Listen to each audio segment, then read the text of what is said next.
Para las familias que sufren, los ideales de esperanza, oportunidades, soluciones y una vida diferente algunas veces se ven muy lejos de la realidad. Levanta propone una solución alternativa a lo que hasta hoy se ha oído con relación a la familia, matrimonio e hijos azotados por la violencia doméstica. Hoy proponemos un camino más alto, uno que levanta a los caídos y oprimidos, dando voz a quienes no la tienen. Y ahora con ustedes, Levanta. Bien, Erwin, primer programa. Qué bueno estar aquí juntos. Sí, gracias a Dios. Un saludo, Alonso, de verdad. Y muy contento por la oportunidad que tenemos de conversar, que es básicamente lo que vamos a hacer hoy. Así es, queremos conversar y de verdad usar este espacio para poder, conversar de lo que sabemos y de lo que no sabemos todavía. ¿Y conversar acerca de qué, Alonso, hoy? Pues mira, Levanta surge con varios propósitos y la idea es poder generar un espacio semanal donde podamos concientizar de varios aspectos de nuestra vida como individuos, como padres, como esposos, como hijos, ¿verdad? Y un tema que vamos a hablar mucho es en cuanto a la violencia doméstica, ¿verdad? Así que por un lado queremos generar este espacio. Por otro lado, también pues vamos a tener oyentes de todo lugar del mundo, de todo contexto, y generar un espacio también donde se puedan comunicar, ¿verdad? Y poder conversar en cómo poder apoyarles. Claro, ¿no? Y el tema de la violencia doméstica me parece que es un tema relevante, ¿verdad? Que tenemos hoy como sociedad. Absolutamente, ¿verdad? Es interesante cómo en Costa Rica aumentan día con día los casos de violencia doméstica, inclusive que hasta no sé si te acordás, en los partidos de la selección iban poniendo a veces otro marcador de casos reportados, ¿verdad? Inclusive es una violencia que se extiende aparte de la digamos, del sector intrafamiliar, se extiende a nivel social desde muchísimos aspectos, ¿verdad? Claro. Es un tema recurrente, definitivamente. Absoluto. Y algo que es importante también considerar de que, por supuesto, la principal víctima, la principal lastimada es la mujer. Claro. Pero también, al menos es lo que puedo entender, ¿verdad? Que hay esperanza de cambio para hombres violentos. Claro. Y niños que han sufrido también, por eso hablamos de un concepto integral de familia. Y vos sabes que decís esto porque a veces los niños, en este caso, no sufren directamente la agresión física, pero ven patrones y ven modelos que van a reproducir definitivamente. Claro, totalmente. Y sé que vos tenés conocimiento de esos temas, ¿verdad? Pues en muchos aspectos. Claro. Así que, es importante que podamos conversar y poquito a poco ir, como te decía, hablando de lo que sabemos y lo que no sabemos también, ir hablando un poquito de diferentes cosas. Ahora, ¿cómo se origina todo esto? O sea, ¿cómo arrancamos con un podcast como esto? Somos amigos de hace muchos años, ¿verdad? Para los que no nos conocen. Nos gusta conversar mucho, con cafecito incluido, ¿verdad? Y pan Belén. Ustedes, que vos y tu esposa tienen un pequeño emprendimiento con un pan de calidad. Así que, ¿cómo surge todo esto, Erwin? ¿Cómo podemos arrancar hablando en cuanto a lo que es Levanta, como tal? Mira, yo creo que todo tema tiene que fundamentarse en algo sólido. Tiene que fundamentarse en una roca, tiene que fundamentarse en una edificación, pero es difícil si se fundamenta sobre los principios individuales de cada persona, sino que necesitamos un fundamento sólido. Y definitivamente lo que Dios ha revelado es el fundamento para toda verdad. De hecho, por definición, la verdad es todo lo que Dios ha dicho. Correcto. Y tenemos que empezar desde el punto de vista que Dios es creador. Creador. Claro. Y desde ese concepto, Él es el que pronuncia todo lo que tiene que ver con su creación. Hacia dónde va, cuál es el propósito de la creación. Una creación que, por cierto, ha caído, se ha desviado de Dios, ha querido vivir de una manera independiente de Dios, pero inclusive Dios en su amor y en su misericordia busca restablecer relaciones con esa humanidad caída. Entonces estamos hablando que esto es una cosmovisión. Cosmovisión. Si hablamos de cosmovisión, hablamos de una interpretación de la vida. Y estamos interpretando la vida que nos toca vivir como costarricenses en el siglo XXI, en una sociedad, ¿verdad?, que tiene sus beneficios, tiene sus desventajas, tiene sus aciertos y sus errores. Claro. Estamos hablando que como costarricenses, en una cultura latinoamericana del siglo XXI, afectados grandemente por la violencia doméstica y otros males. O sea, si entramos en temas, por ejemplo, como suicidio juvenil, si entramos en temas de adicciones, entramos en temas de inmoralidad sexual, si entramos en temas de más personales, ¿verdad? Lo que se llamaban las enfermedades del alma o de la mente, hablamos de ansiedad, depresión, problemas de ira. Nuestra sociedad está llena de eso. Y tenemos que interpretar entonces, para una solución práctica y eficiente, partir, como diríamos en forma repetitiva, empezar por el principio, ¿verdad? Sí. Dios es creador entonces. Y vos sabes que de esa sociedad que estás hablando, Dios viene a redimir dentro de esa sociedad un grupo de hombres y mujeres, y a esto le llamamos iglesia. Ahora, esa palabra es súper interesante. No es muy usada en nuestro vocabulario, redimir, ¿verdad? Pero lo que es redimir implica que hubo una redención y que hay un redentor. Sí. ¿Cómo definirías vos redimir o redención? Redención es como esta compra, este pago que Dios hace, ¿verdad? Pero no porque deba algo, sino porque la humanidad le debe todo a Dios. Sin embargo, estableciendo su amor y misericordia, Él aplica la justicia imputada a la humanidad y de esta manera toma un pueblo para sí. Un pueblo para sí, que es lo que estamos definiendo como iglesia. Y esta iglesia tiene un rol específico en la sociedad, ¿verdad? Totalmente. Definitivamente tiene un rol temporal, vamos a decirlo así, que tiene que ser defensa, es decir, columna y baluarte de la verdad. ¿Y esto de dónde lo tomamos? Pues lo tomamos de lo que Dios mismo ha revelado. Correcto. Esto se revela en 1 Timoteo 3:15, porque tenemos que tener un fundamento, Alonso. Correcto, Dios es creador, hay una verdad, hemos caído, Él nos redime y hay un pueblo redimido, una nueva humanidad quizá, que presenta esta verdad que estás diciendo. Y el punto 2 sería llevar esa verdad a todo el mundo. No solamente este pueblo redimido, como estás hablando, tiene que ser columna y baluarte de la verdad, sino que tiene que transmitir esa verdad. Y el tercer punto es que esa verdad primero tiene que ser formada, preparada en los creyentes, para que ellos asuman este papel. Ok, entonces, un par de cosas. Primero, en cuanto a la redención, como vos bien lo sabes, sale de una ilustración muy gráfica del mundo griego, ¿verdad? En aquellos tiempos de esclavitud, una persona con los recursos necesarios entraba a un mercado de esclavitud donde habían esclavos que estaban destinados a muerte y simplemente por gracia, por antojo, compraba, pagaba el precio y lo sacaba y le daba una vida nueva. Pero vos sabes qué pasaba de una esclavitud a otra. Sí, claro. Pero, ¿qué tipo de esclavitud? Claro, definitivamente. Pasaba de ser esclavo de un señor para ser esclavo de otro señor. Claro. Y ese concepto es un concepto muy hermoso, porque nos lleva a lo que es entender la libertad. Si decimos que Dios nos da libertad, no nos da libertinaje. Exacto. Sino que nos da toda una cosmovisión para podernos mover, caminar, pensar según la voluntad del Señor, del nuevo amo y Señor. Correcto. Que ahí, en esa nueva esclavitud, hay principios y altísimos valores de vida. Claro. Provenientes de la verdad, que es donde nosotros estamos caminando, ¿cierto? Y qué maravilloso, porque este nuevo Señor tiene un efecto transformador en nuestra vida. Precisamente pues para que nosotros alcancemos nuestra verdadera humanidad. Es que eso es lo que está pasando en la sociedad. La sociedad se está deshumanizando. Correcto. Sí, y creo que es algo que es un concepto que tenemos que entender bien claro, bueno, vos y yo y todas las personas. Cuando yo tengo 42 años, cuando yo conocí sobre el Señor, tenía 15 años. Y en aquel momento, la gente cercana, mi familia además, pues no entendía. Un muchacho de 15 años que tenía una vida normal, ¿verdad? De 15 años en aquellos momentos. De pronto va a la iglesia, de pronto lee la Biblia. Y el entorno mío en aquel momento fue, este chavalo se hizo religioso. ¿Qué le pasó? Después conocí a mi novia, quien soy mi esposa, y dijeron, con razón, porque le gustaba una muchacha.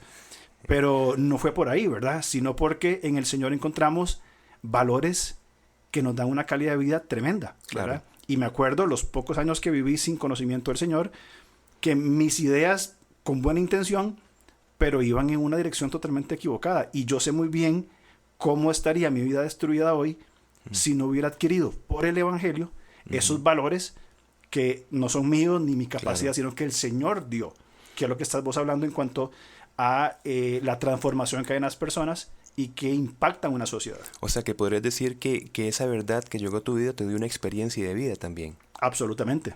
Me abrió puertas inimaginables en todos los sentidos de la palabra. Claro. No, y es que es interesante porque creo que ahí está el punto, Alonso, que la palabra cuando se atiende bendice. Uh-huh. Y ahí está el punto transformador del Señor. El Señor pronuncia su voluntad, uh-huh, pero cuando es tomada, asumida, uh-huh, viene con un propósito de bendición, con un propósito de transformación, de reivindicación, ¿verdad? Claro. Ahora, eso es absolutamente verdad.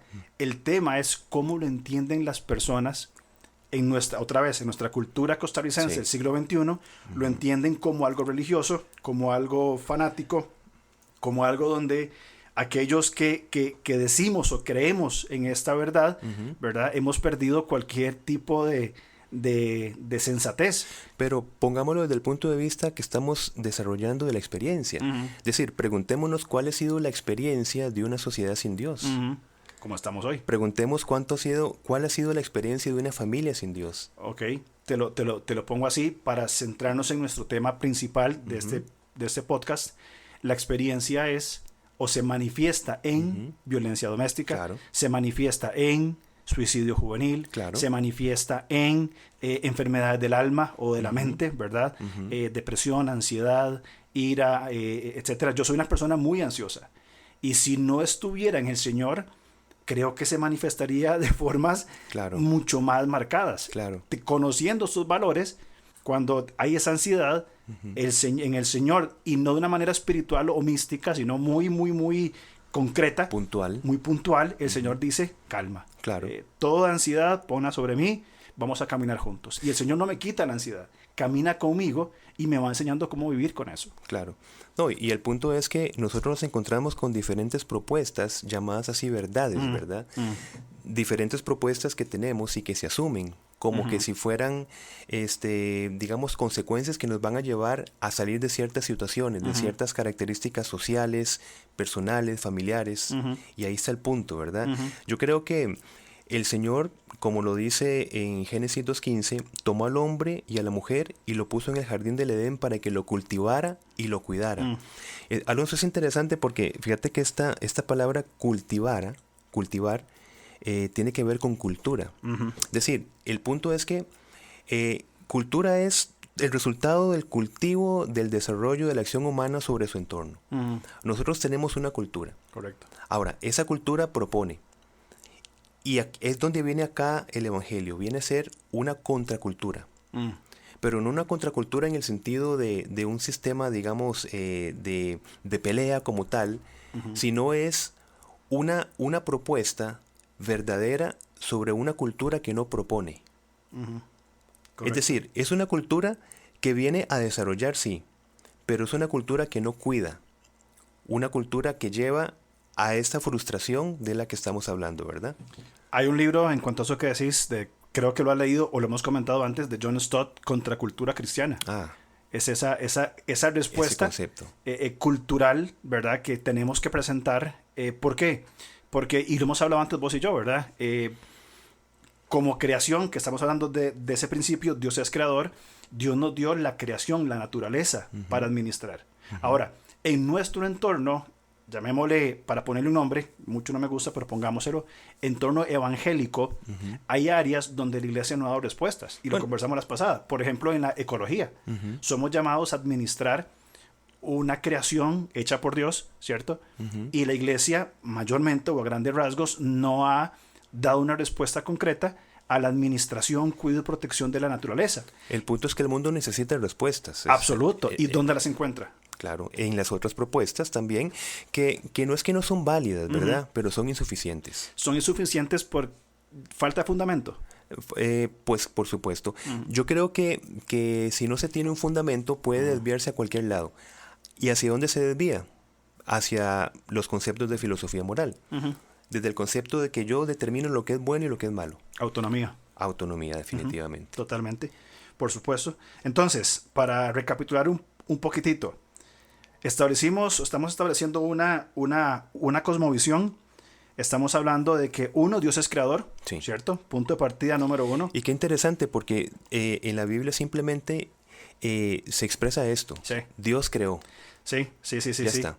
A mí me tocó enseñar en México hace unos años Génesis, Y mientras estaba ahí preparando el material, encontré un comentario, no me acuerdo de quién fue, pero decía, Génesis no nos explica el cómo, ¿verdad? Sino asume que simplemente venimos de Dios. Y si usted puede leer Génesis, fíjense, por ejemplo, Génesis 1 al 12, capítulo 1 al 12, nos dice de dónde venimos. Y del 13 en adelante, hacia dónde vamos. Claro. Y eso es justamente lo que estamos haciendo. Venimos de Dios, ahí está dicho, ¿cierto? Hay muchas otras teorías con sus pros y contras, pero entendemos de que venimos de Dios. Claro. Segundo lugar, la humanidad es imagen y semejanza de Dios. Por tanto, necesitamos una doctrina más completa del hombre y la mujer. Sí. Que es el tema que nos interesa muchísimo en esta conversación sobre violencia doméstica, familia y demás. Correcto, exactamente, totalmente de acuerdo.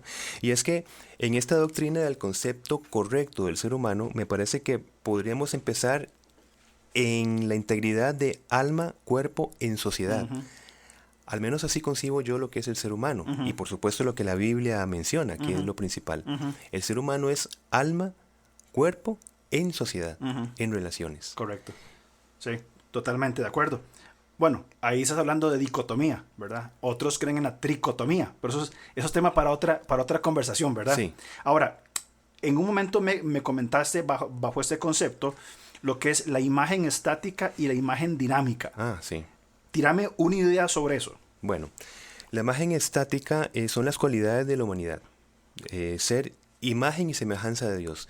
Los atributos comunicables que Dios nos ha dado, ¿verdad? ¿Cómo qué, por ejemplo? Por ejemplo, amor, justicia, misericordia.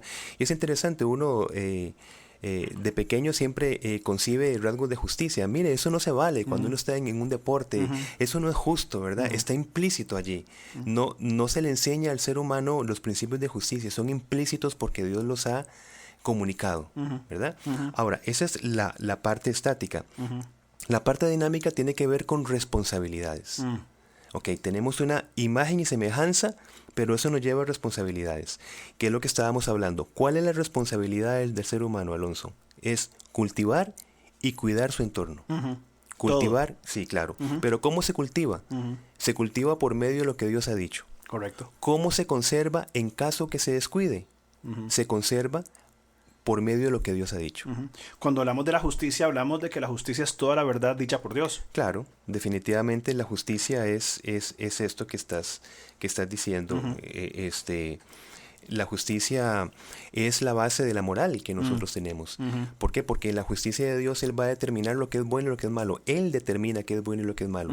Y de hecho, aplicando su justicia, es donde viene a juicio lo que no está conforme a su voluntad. Totalmente de acuerdo. Y eso es la base de la moralidad. Y es que la moralidad para una persona sin Dios significa que lo bueno es lo que me conviene y lo malo es lo que no me interesa. No es algo absoluto, sino que es más en ese tiempo cambiante, relativo, lo que me sirve. Claro. Como dicen los programas de deportes, se acomoda. Nos acomodamos a una opinión o una posición que nos traiga beneficios. Es que vos tocaste una palabra interesante, autonomía. Desde la autonomía yo soy el que establezco qué es bueno y qué es malo. ¿Ves? Entonces ahí estoy rechazando la justicia de Dios y estoy estableciendo mi justicia. Claro. Yo determino qué es bueno y qué es malo. Y es un problema del corazón. Definitivamente. Un problema de decir yo ante cualquier otra cosa. Es un problema del corazón, claro, y es un problema relacional. Porque hemos perdido la relación. ¿Con quién? Con Dios creador. Y con el prójimo. Y con el prójimo. Y con nosotros mismos. Y con el entorno. Con la creación, por supuesto. Es decir, y eso pasa en Génesis 3 con la entrada del pecado. Entra el pecado y se rompen las relaciones que Dios había creado perfectas con Él, con el prójimo, conmigo mismo y con la creación. Claro. Y vivimos ahora en un proceso entonces donde el Señor nos llama o nos encamina a esa redención que hablamos anteriormente. Ahora, Alonso, yo con todo eso que estamos hablando, es interesante pensar qué ha hecho Dios. Porque vos hablaste algo fundamental cuando te referís a que la palabra de Dios muestra la condición, primero, una creación que fue creada muy buena. Luego, una creación que cae. Quiere vivir independientemente de Dios. Pero luego viene el plan redentor. ¿Hacia dónde vamos? Ahora, el punto es, ¿cómo se manifiesta este plan redentor de Dios en una sociedad que ha caído. Correcto. Y sería interesante empezar a hablar rápidamente de lo que es el concepto del reino de Dios, ¿verdad? La perspectiva del reino de Dios que no ha venido a transformar estructuras sociales, Correcto. sino que ha venido a transformar personas que impacten estructuras sociales. Eso que estás diciendo es maravilloso porque es el modelo que encontramos en la Biblia. Sí. O sea, estamos hablando de que es transmisión de vida. Estamos hablando de que el reino de Dios no viene, como algunas posiciones lo han querido presentar, viene a transformar una estructura social, ¿verdad? Cometiendo en mi corto y pobre juicio, ¿verdad? El error de mezclar ciertas cosas, ¿cierto? Sí. Pero entonces, qué maravilloso es cuando el reino de Dios, cuando las verdades de Dios transforman a un individuo. Y este individuo en su entorno, por ejemplo, ¿mi entorno cuál es? Yo soy primeramente una persona, un hombre, un individuo, un adulto de 42 años. Soy esposo, soy padre de 2 hermosas hijas. Mi trabajo es ser pastor y soy director de un ministerio. Sí. Tengo roles, tengo responsabilidades.